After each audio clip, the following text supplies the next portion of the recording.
Pada pertemuan kali ini, saya akan menjelaskan terkait dengan model-model yang ada di dalam sebuah penelitian. Nah, kemarin kalian banyak sekali bertanya ke saya, Pak, model penelitian itu sebaiknya variabel independennya ada berapa? Ini disebut sebagai model apa? Nah, pada umumnya kalau kita bicara tentang model penelitian, kita akan mengenal 4 model yang paling sering digunakan. Ya. Model yang pertama adalah regresi linear sederhana. Jadi regresi linear sederhana ini sifatnya hanya memiliki satu variabel independen atau X1, di mana ini adalah variabel yang mempengaruhi, dan hanya mempunyai satu variabel dependen atau Y yang merupakan variabel yang dipengaruhi. Nah, ini contoh paling sederhana dari sebuah penelitian regresi, yakni regresi linear sederhana. Nah, contohnya apa? Kalau kita kaitkan dengan bidang kajian akuntansi keuangan dan akuntansi manajemen. Nah, contoh yang pertama, pengaruh partisipasi anggaran terhadap kinerja manajerial. Ini adalah contoh di bidang kajian akuntansi manajemen. Contoh yang kedua, pengaruh intelektual kapital terhadap kinerja keuangan. Ini merupakan contoh di bidang kajian keuangan. Dan contoh yang ketiga, pengaruh sanksi pajak terhadap kepatuhan wajib pajak. Ini merupakan contoh di bidang kajian pajak. Nah, ini merupakan bentuk-bentuk penelitian yang paling sederhana dalam konsep model regresi linear. Jadi ada yang namanya regresi linear sederhana. Ya, hanya satu variabel independen, hanya satu variabel dependen, hanya satu X, hanya satu Y. Nah, ini yang harus kamu perhatikan. Pak, apakah boleh saya menggunakan regresi linear sederhana? Sebenarnya nggak ada masalah, ya, karena ini cuma model penelitian. Tetapi yang paling penting adalah esensi penelitiannya. Apa masalah yang mau kamu teliti, dan apakah memang benar masalah yang mau kamu teliti ini bisa dibuktikan atau dijelaskan hanya dengan menggunakan satu variabel independen dan satu variabel dependen. Ya, kalau memang bisa dijelaskan dengan menggunakan itu, kenapa tidak? Jadi sebenarnya nggak ada masalah kalau misalkan mau gunakan regresi linear sederhana. Yaitu kalau kamu menanyakan pandangan saya, ya. Jadi pandangan saya juga berdasarkan dari pandangan beberapa ahli. Contohnya misalkan Profesor Imam Ghazali dan juga Profesor Jogianto. Nah, saya juga banyak mengutip dari Mowen yang menyatakan bahwasanya penelitian itu gak penting pakai model yang terlalu yang terlalu yang terlalu rumit, gak penting. Tetapi esensi dari sebuah penelitian adalah menggunakan dengan model sederhana sekalipun, dia mampu menjelaskan masalah yang ada. Nah, jadi kalau sekali lagi ditanyakan, Pak Andrew, apakah boleh saya menggunakan regresi linear sederhana? Maka jawabannya adalah boleh. Ya, jadi tidak ada masalah ketika kamu mau menggunakan regresi linear sederhana. Nah, bentuk yang kedua dari model regresi adalah regresi linear berganda.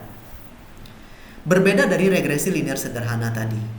Yang namanya regresi linear berganda, dia memiliki minimal 2 variabel independen atau 2 variabel prediktor atau 2 variabel mempengaruhi, X1 dan X2. Tetapi dependennya tetap 1 Y. Nah, ada hal yang perlu kamu ingat baik-baik. Variabel dependen itu pada dasarnya hanya ada satu, supaya fokus masalahnya jelas. Kita mau bahas masalah apa? Ya. Jadi jangan sampai variabel dependen atau yang dipengaruhi itu lebih dari satu, sehingga masalahnya menjadi tidak jelas. Ya. Nah, regresi linear berganda intinya adalah variabel dependennya lebih dari satu, minimal 2. Contohnya apa? Pengaruh partisipasi anggaran dan komitmen organisasi terhadap kinerja manajerial, pengaruh intelektual kapital dan GCG terhadap kinerja keuangan. GCG itu adalah Good Corporate Governance, tata kelola yang baik. Pengaruh sanksi pajak dan keadilan pajak terhadap kepatuhan wajib pajak. Nah, ini salah satu model penelitian yang paling kita sering temui, ya, baik di universitas kita maupun di universitas-universitas lain ataupun di jurnal-jurnal penelitian. Ini paling sering kita temui. Nah, apakah bisa dikatakan, Pak, kalau regresi linear berganda ini lebih baik dari regresi linear sederhana? Jawaban saya tetap sama, ya, tergantung. Masalah yang mau dibahas apa? Apakah cukup dengan satu variabel prediktor saja atau memang memerlukan lebih dari satu variabel prediktor? Maka sifatnya relatif, ya. Nah, kemudian regresi linear yang berikutnya yang seringkali ini mahasiswa masih bingung, masih belum paham, adalah regresi moderasi. Nah, kapan sebuah variabel itu disebut sebagai variabel moderasi? Ya, variabel moderasi itu merupakan variabel yang menjembatani hubungan antara variabel independen atau X1 dengan variabel dependen atau Y. Ya. Di mana sifatnya dia mampu memperkuat hubungan antara X dan Y atau bahkan memperlemah hubungan antara X dan Y itu sendiri. Nah, ini yang perlu kita cermati. Nah, supaya kamu gak bingung, saya berikan satu contoh paling sederhana. Pengaruh intensitas membaca anak terhadap kemampuan membaca dengan pendampingan orang tua sebagai variabel moderasi. Jadi, kamu sudah tahu ya, karakteristik variabel moderasi itu seperti apa? Dia menjembatani ya, hubungan antara X dan juga Y, tetapi sifatnya tidak wajib. Karena dia hanya memperkuat atau memperlemah hubungan tersebut. Tetapi dia tidak mempengaruhi ada atau tidaknya pengaruh antara X dan Y. Ingat sekali lagi, sifatnya hanya booster, memperkuat atau memperlemah. Tetapi dia tidak menentukan ada atau tidaknya pengaruh antara X dengan Y itu sendiri. Contohnya seperti ini. Bisa nggak intensitas membaca anak langsung berpengaruh terhadap kemampuan membaca? Jelas bisa. Tanpa adanya pendampingan orang tua sekalipun, sepanjang si anak rajin dalam membaca, maka kemampuan membacanya akan meningkat. Tetapi kalau si anak malas dalam membaca, maka kemampuan membacanya akan sangat jelek. Nah, jadi tanpa ada pendampingan pun bisa. Nah, tetapi dengan adanya pendampingan orang tua, yakni variabel Z yang kita sebut sebagai variabel moderasi, ya, artinya apa? Pengaruh intensitas membaca anak terhadap kemampuan membaca akan menjadi lebih kuat. Ya. Contoh nih, si anak ini rajin membaca, maka dia dapat nilai kemampuan membaca dia misalkan 70. Ya, karena dia belajar mandiri, dia belajar otodidak. Berbeda dengan si anak yang didampingi orang tua. Orang tua pasti mengajarkan lebih baik dari apa yang bisa dipelajari si anak sendirian. Maka dari itu kemampuan membacanya akan menjadi lebih tinggi.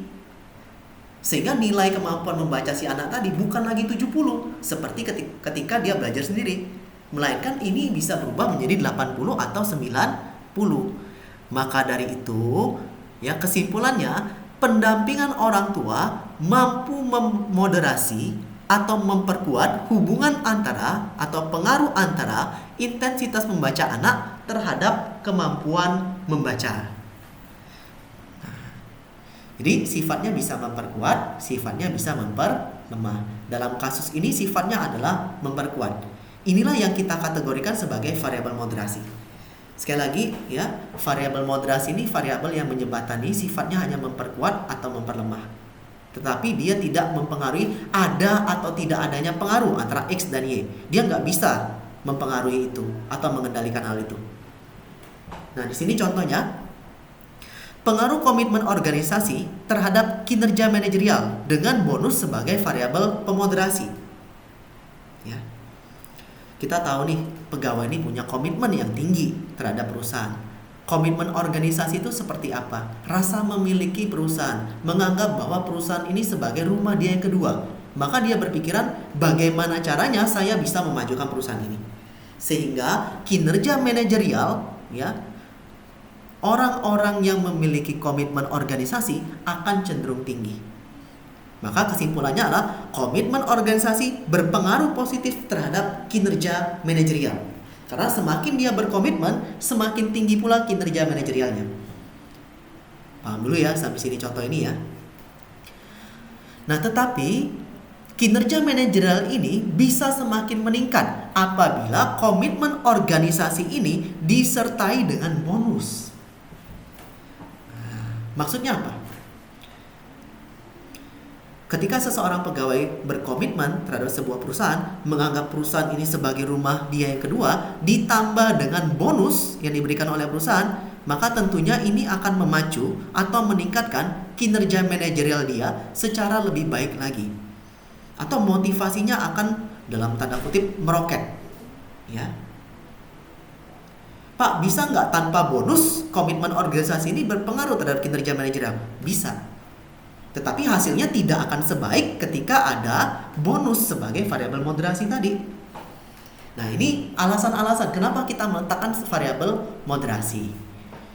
Jadi kamu bisa pahami di sini. Kemudian yang kedua, pengaruh intelektual kapital terhadap kinerja keuangan dengan strategi sebagai variabel pemoderasi. Nah, di sini kamu harus tonton dulu video saya sebelumnya. Saya ada membahas terkait dengan fenomena-fenomena intelektual kapital, mengolahnya menjadi sebuah topik dan juga menjadi sebuah judul penelitian. Intelektual kapital itu apa sih? Aset tidak berwujud. Berupa apa aset tidak berwujud itu? Teknologi, kemampuan, paten, itu semuanya adalah intelektual kapital. Ya. Teknologi, kemampuan, paten, itu semuanya ada intelektual kapital. Contohnya seperti apa? Contoh nyatanya yang berupa teknologi. Misalkan internet banking. Apalagi Pak yang berupa teknologi? E-commerce, itu teknologi. Nah, bagaimana pengaruhnya terhadap kinerja keuangan? Tentunya dengan adanya teknologi yang baik, ya. Contoh kayak internet banking tadi, kenapa sih bank itu berlomba-lomba menggunakan internet banking? Karena dengan adanya internet banking, biaya operasional dia bisa ditekan. Dia nggak perlu lagi membangun yang namanya kantor cabang, baik yang utama ataupun kantor cabang pembantu. Tidak perlu lagi banyak merekrut pegawai. Cukup sediakan server, ya, cukup sediakan akses online. Nasabah bisa mengakses itu untuk transaksi tanpa membutuhkan pelayanan secara langsung, tanpa perlu datang ke ATM ataupun ke kantor cabang dia. Sehingga nanti jumlah ATM, jumlah kantor cabang, jumlah pegawai itu bisa diminimalisir. Sehingga tentunya intelektual kapital ini akan meningkatkan kinerja keuangan.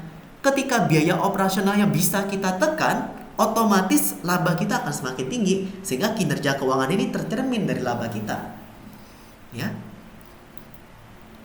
Nah, tetapi umumnya pengaruh intelektual kapital terhadap kinerja keuangan ini akan menjadi lebih baik kalau didukung dengan strategi yang baik. Kalau tidak ada strategi yang baik, ya nggak bisa juga. Contoh, perbankan. Perbankan itu lebih cocok menerapkan internet banking atau menerapkan e-money. E-money itu ya uang elektronik. Ya, dia lebih cocok menggunakan internet banking dibanding e-money. Kenapa? Karena dia mau, istilahnya dalam tanda kutip, ya, dia mau meminimalisir biaya operasional sehingga kinerja dia meningkat. Nah, strategi akan melihat hal itu. Berupa apa? Strategi fokus. Kamu fokusnya kemana? Ke bidang apa? Meminimalisir biaya operasional atau menambah lini usaha yang baru dengan membuat yang namanya e-money. Nah, ada yang namanya strategi fokus. Jadi dengan ada strategi yang baik, strategi fokus, kita fokus hanya di satu bidang saja. Nanti baru ke bidang yang lain. Sehingga pengaruh intelektual kapital terhadap kinerja keuangan akan menjadi lebih maksimal. Nah, inilah yang kita sebut sebagai regresi moderasi. Nah, saya harap dengan penjelasan sederhana ini kamu bisa paham ya apa itu variabel moderasi. Intinya tidak ada variabel moderasi ini pun, Z ini tidak ada pun, X dan Y bisa saling berhubungan atau berpengaruh. Ya. Nah, bedanya apa dengan variabel mediasi? Ini adalah regresi mediasi. Mohon maaf, ini judulnya salah. Ini adalah regresi mediasi, bukan regresi moderasi. Variabel mediasi itu adalah variabel yang menjembatani secara langsung pengaruh antara X dengan Y. Tanpa adanya variabel mediasi ini atau Z ini, X tidak bisa berpengaruh terhadap Y. Variabel independen tidak bisa mempengaruhi variabel dependen.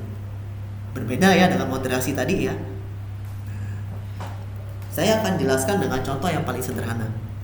Bisa nggak pelayanan langsung berpengaruh terhadap kesetiaan konsumen? Kalau secara awam kamu pasti bilang bisa Pak. Pelayanan bagus, orang makin setia terhadap toko kita atau perusahaan kita atau produk kita. Ya belum tentu juga. Kalau pelayanannya bagus tapi tidak menimbulkan kepuasan dari konsumen yang dilayani, ya nggak mungkin timbul kesetiaan. Jadi intisarinya seperti ini. Pelayanan yang baik akan menimbulkan kepuasan. Kepuasan baru akan berubah menjadi kesetiaan. Tanpa adanya kepuasan tidak mungkin ada kesetiaan. Maka tidak mungkin pelayanan langsung bisa berpengaruh terhadap kesetiaan konsumen. Pelayanan harus berpengaruh dulu terhadap kepuasan konsumen, baru bisa berpengaruh terhadap kesetiaan konsumen. Jadi sifat dari variabel mediasi adalah menjembatani secara langsung. Tanpa adanya variabel ini, variabel independen tidak bisa berpengaruh terhadap variabel dependent. Nah, contohnya simpel saja. Pengaruh intelektual kapital terhadap kinerja keuangan dengan barrier to entry sebagai variabel mediasi. Nah, ini sedikit berlawanan pandangannya dengan yang contoh yang pertama. Ya, contoh yang di regresi moderasi mengatakan intelektual kapital bisa secara langsung berpengaruh terhadap kinerja keuangan. Di contoh yang kedua, dia tidak bisa berpengaruh secara langsung. Ya, jadi ini penelitian saya menganggap bahwa isi itu nggak bisa berpengaruh secara langsung terhadap kinerja keuangan. Karena apa? Intelektual kapital itu harus menciptakan barrier to entry, halangan bagi kompetitor dia untuk bersaing dengan dirinya. Ya. Jadi kompetitor kalaupun mau masuk ke dalam lini usaha dia nggak bisa. Karena apa? Dia sudah menciptakan sebuah intelektual kapital. Ya. Nah, kalau kita bicaranya seperti ini, maka intelektual kapital tersebut tidak bisa berpengaruh secara langsung terhadap kinerja keuangan. Melainkan dia harus berpengaruh dulu dengan menciptakan barrier to entry, baru dia bisa mempengaruhi kinerja keuangan. Nah, nanti saya akan berikan saya penjelasan lengkapnya dari jurnal penelitian saya terkait dengan topik intelektual kapital ini. Nah, sampai sekarang saya rasa kamu sudah sedikit memahami bedanya antara regresi moderasi, regresi mediasi, linear sederhana, kemudian regresi linear berganda. Silakan dicermati baik-baik.